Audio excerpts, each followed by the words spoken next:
دیگه مجبور شدیم کم کم جمع کنیم بریم، سر صدا خیلی زیاد شده. به چشم یه مسافرت بهش نگاه میکنیم، یه مسافرت یه هفته میریم مسافرت رو میاییم. داشتم نمیکردم یه روزی بیاد که اتفاقایی که برای مامان بابا هم افتاده برای منم تکرار شد، مجبورشم جمع کنم برم از خونم.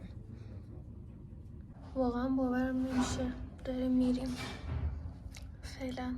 یافم نمیدونم چرا خوشحاله، چون دارم به چشم یه سفر بهش نگاه میکنم، شاید به خاطر اینه. کمدو بستم اگه افتاد باز نشه، سیلام گذاشتم توش. که رفته،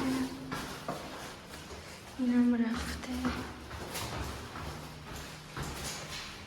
و اینم رفته. ما داریم میریم. سیله هامون الان در شرایطی خیلی بدی هستیم. گرفتم اینجا گرفتم. داره سر صدا میاد، نمیدونم واقعا تو فیلم میفته یا نه. شرایط بدیه.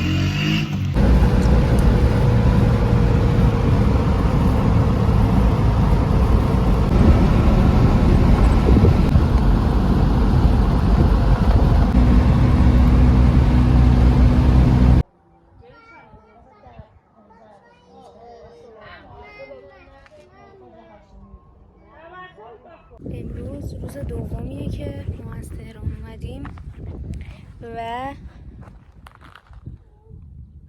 هوا اینجا خیلی افتضاح و داغونه، گرمه، داریم میمیریم.